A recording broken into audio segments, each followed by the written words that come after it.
Om Swastiastu, warganet yang budiman dimanapun berada. Salam Rahajeng Rahayu, selalu dalam lindungan Tuhan Yang Maha Kuasa, dan salam sejahtera untuk kita semua. Warganet yang berbahagia, kali ini saya akan melanjutkan membacakan tentang babat pasar, yaitu Empu Kuturan sebagai konseptor desa Pakraman. Mari kita simak kembali kisah Raja Sri Gunapriya Dharmapatni.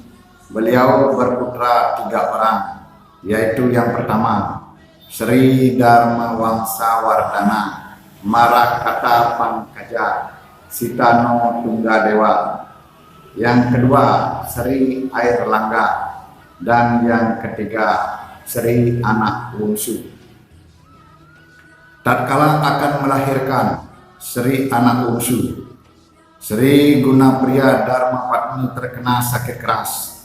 Oleh karena itu, tidak sedikit dukun yang termasyhur kesidi-sidiannya dan kemandiannya sering menyembuhkan orang dari penyakit, didatangkan ke Puri untuk mengobati. Namun sayang, tidak seorang pun dukun yang mampu menyembuhkan Sri Gunapriya Dharmapatni. Oleh karena dalam keadaan sakit keras dan rupanya sudah menjadi kehendak Yang Maha Kuasa, pada saat Sri Gunapriya Dharmapatni melahirkan, beliau menemui ajalnya. Namun putranya lahir dengan selamat. Anak yang sejak bayi sudah tampak rupawan dan tampan itu diberi nama Sri Anak Bungsu, yang berarti anak bungsu dari Sri Gunapriya Dharmapatni. Berita tentang wafatnya Sri Gunapriya Dharmapatni segera tersebar sampai ke pelosok pedesaan, sehingga rakyat ikut bersedih hati serta menyampaikan bela sungkawa. Berita ini bukan saja tersebar di Pulau Bali, akan tetapi juga tersebar ke Pulau Jawa. Itulah sebabnya Empu Baradah diutus oleh Raja Daha Sri Airlangga datang ke Bali untuk menyatakan bela sungkawa dan melayat jenazah ibunya. Kemudian abu jenazah ibunya dicandikan di Kutri Buruan Gianyar, diberi gelar Durga Mahisa Mardini Astabuja, sebab beliau dianggap penjelmaan Dewi Uma, penganut paham Siwa. Peristiwa ini terjadi pada Chandra Sangkala berbunyi Lawang Apit Lawang, yaitu tahun Saka 929 atau tahun 1007 Masehi, dan putranya yaitu Sri anak bungsu berada dalam keadaan sehat walafiat. Pada tahun Saka 929 atau tahun 1007 Masehi, Empu Kuturan menasihati muridnya yaitu Bujangga Bali. Katanya, "Wahai Bujangga Bali sekalian, jangan lupa dengan junjungan dan tugas kewajibanmu yang disebut Triwisesa sebagai pemelihara kita. Apabila kamu lalai dan lupa, kamu pun akan dilupakan oleh Sang Hyang Triwisesa yang dapat membuat kita bingung, karena Sang Hyang Triwisesa itulah sebagai sumber kita sekalian, agar kamu sekalian mengerti."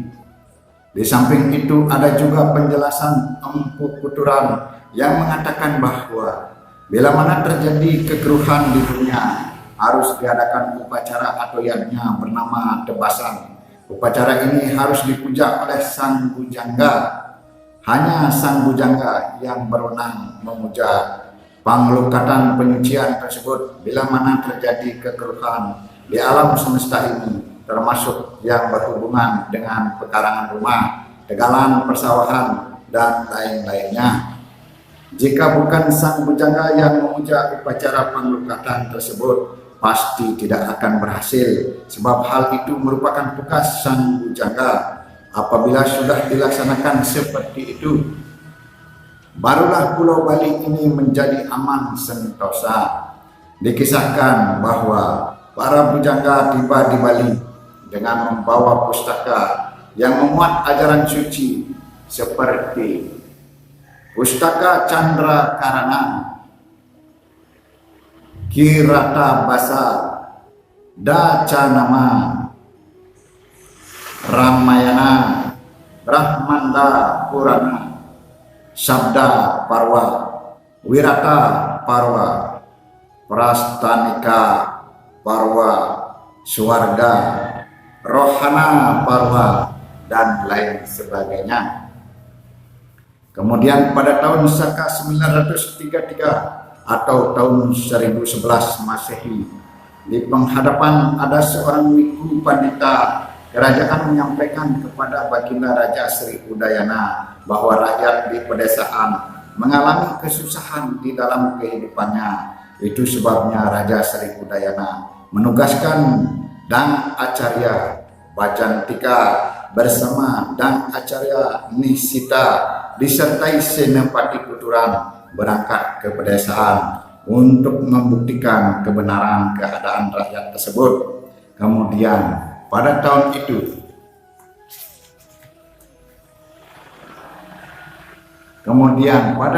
itu pula Baginda Raja Sri Udayana wafat dan abu jenazahnya dicandikan di Banyu Beka sebagai penganut paham Siwa. Sesudah Sri Udayana wafat pada tahun Saka 933 atau pada tahun 1011 Masehi, kedudukan beliau digantikan oleh Sri Adnya Dewi. Beliau bertakhta di Bali sebagai raja selama kurang lebih 5 tahun sampai dengan tahun Saka 938 atau tahun 1016 Masehi. Tatkala itu Empu Kuturan sudah tidak lagi menduduki jabatan sebagai seorang senapati. Yang kemudian diangkat sebagai senapati adalah Empu Gawaksa. Sebagai puncak pimpinan pemerintahan di Bali, Sri Adnya Dewi memerintahkan sebagai berikut. Kalau ada wiku atau resi minta-minta, peminta sama dengan pertapa, tidak berhasil minta di Pasraman, bunuhlah dia, seluruh miliknya serahkan ke Pasraman. Dan apabila terjadi kekeruhan di dunia, harus mengadakan upacara taur, balik sumpah, menyucikan orang berdosa, nujum orang yang mengamalkan ilmu hitam, harus sang guru bujangga yang menyucikan, sebab sang bujangga seperti angin, seperti Bima dan Anoman. Itu sebabnya juga sang guru bujangga berkewajiban menyucikan desa Pakraman, termasuk hutan, lapangan, jurang. Oleh karena sang guru bujangga sebagai Batara Guru boleh mempergunakan segala-galanya dan dapat melenyapkan hukuman. Desa Pakraman hasil ciptaan Empu Kuturan melahirkan tatanan kehidupan masyarakat, suatu organisasi sebagai wadah kesatuan dan persatuan masyarakat Bali yang berisi tuntunan tata krama, yakni suatu aturan hidup untuk menciptakan suasana kehidupan yang serasi, selaras dan seimbang di dalam masyarakat. Selain tata krama, juga terdapat nilai-nilai kebersamaan, yaitu musyawarah untuk mufakat. Dalam desa Pakraman juga diatur tentang tata ruang, karena di dalam kehidupan ini manusia memerlukan kebutuhan hidup yang mencukupi, yang disebut pancawa sasaneng neti warga. Yang dimaksud pancawa itu ialah kebutuhan pokok hidup, yaitu wisma yang berupa perumahan, wastra, sandang, warak, pangan, kinum, waras, kesehatan, dan waskita, pendidikan dan rekreasi. Di dalam hal ini wawasan lingkungan ditentukan sehingga tata ruang jelas diketahui, di mana masing-masing wilayah ditetapkan tentang kegunaan dan kemanfaatannya, seperti misalnya lokasi kayangan, perumahan, bangunan umum untuk kepentingan bersama, lapangan, jalan, dan lain-lainnya. Dengan demikian, model atau corak desa di Bali apabila mengikuti tata ruang ini akan tampak ada persamaannya. Manusia di dalam kehidupannya membutuhkan suatu tempat tinggal. Tempat tinggal sekelompok manusia ini disebut hunian. Hunian ini bukanlah merupakan sesuatu yang hanya dipergunakan, melainkan mempunyai fungsi sebagai perekat rasa atau batin untuk memperkuat hubungan sosial. Di dalam pembangunan bukan saja merupakan kegiatan yang bersifat fisik saja, namun melibatkan pula hal-hal yang bersifat non-fisik melalui ritual keagamaan jiwa dan rasa penghuninya, dikaitkan dengan setiap bangunan yang didirikan. Tata ruangan suatu hunian mengikuti dan berpedoman kepada tata ruang.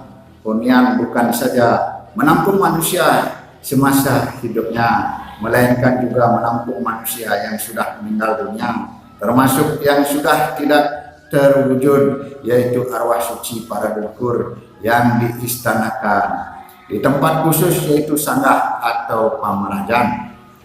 Oleh sebab itu, antara skala alam nyata dengan skala alam gaib dapat dipadukan kelestariannya dalam kehidupan bermasyarakat, sehingga masalah aktual dan spiritual dapat diwujudkan dan disenyawakan, seperti apa yang dikonsepkan dalam ajaran Rewe Binede. Persenyawaan ini harus diaktifkan melalui ritual. Melalui ritual, ruang memperoleh makna dan waktu serta peristiwa, sehingga pedoman yang mengatur kegiatan ini adalah suatu lingkungan yang teratur dan utuh, sebab pedoman yang terjadi berdasarkan atas kesepakatan yang diyakini bersama. Kebutuhan lingkungan akan menjadi kuat apabila mulai dari tata ruang, bangunan, alat pakaian, kelakuan, sampai ritual berdasarkan suatu pedoman. Begitu pula pengendalian sumber daya harus dijadikan upaya untuk menjaga keseimbangan lingkungan, termasuk di dalamnya tentang ketahanan, ketertiban, dan keamanan yang mantap dan ampuh. Pada konsep tata ruang yang berbudaya dan berwawasan lingkungan positif yang diterapkan oleh Empu Kuturan ke dalam masyarakat,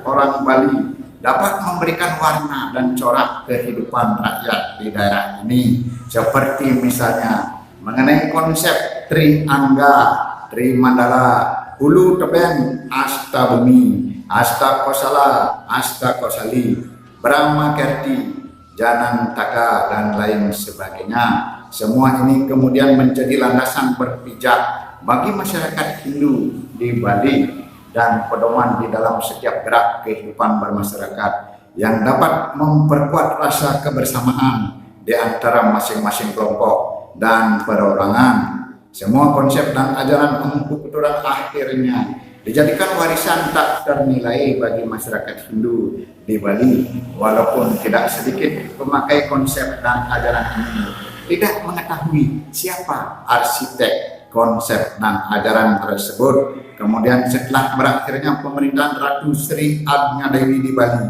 pada tahun Saka 938 atau tahun 1016 Masehi, maka kedudukannya digantikan oleh Sri Dharma Wangsa Marakata yang penobatannya dilaksanakan pada tahun Saka 938 atau tahun 1016 Masehi. Pada masa inilah, yaitu tahun Saka 944 atau tahun 1022 Masehi, oleh Baginda Raja Sri Dharma Wangsa, Empu Kandara diangkat sebagai Senopati Kuturan sesudah selama kurang lebih 24 tahun bertahta sebagai raja di Bali. Maka pada tahun Saka 962 atau 1040 Masehi, Sri Dharma Wangsa Marakata mengakhiri jabatannya sebelum diangkat sebagai raja di Bali. Pada tahun Saka 964 tahun 1042 Masehi, datang ke Bali utusan Raja Airlangga dari Daha, Jawa, yang dipimpin oleh Roh Anyaman Bagawanta Kerajaan Daha, yakni Empu Baradah alias Empu Baradah. Maksud kedatangannya yakni menyampaikan permohonan Sri Airlangga kepada Empu Kuturan agar sang wiku berkenan menerima salah seorang putra Sri Airlangga untuk dinobatkan menjadi raja di Bali. Namun permohonan itu ditolak oleh Empu Kuturan dengan penjelasan bahwa rakyat Bali menginginkan kepemimpinan di Bali berada di tangan dinasti Warmadewa. Dalam hubungan ini, Empu Kuturan telah mempunyai calon, yakni Sri Anak Bungsu, putra bungsu Sri Gunapriya Dharmapatni, dan adik kandung Sri Airlangga. Dengan demikian, gagallah usaha Empu Baradah membujuk kakak kandungnya, yakni Empu Kuturan, untuk menerima salah seorang putranya, Raja Daha Sri Airlangga, agar dinobatkan sebagai raja di Bali. Prasasti Pucangan Jawa yang bertahun Saka 963 atau tahun 1041 Masehi menyebutkan sesudah berhasil mereka kembali ke Kerajaan Daha dan menundukkan Raja Wirawali, beliau lalu menggantikan kedudukan pamannya dari Pradana pihak perempuan. Selanjutnya beliau dinobatkan menjadi Raja Daha, bergelar Sri Maharaja Rakai Hulu, Sri Lokeswara Dharma Wangsa Airlangga Ananta Wikrama Utunggadewa. Tak kala Kerajaan Daha diserang oleh Raja Wurawari dan Luarang, Sri Airlangga diiringi oleh Narotama yang sangat setia sejak dari Bali, lalu melarikan diri dan bersembunyi di dalam hutan Wanagiri. Nah, begitulah warganet sekalian, saya akan lanjutkan kembali membacakan tentang masa pemerintahan Sri Masuli. Terima kasih.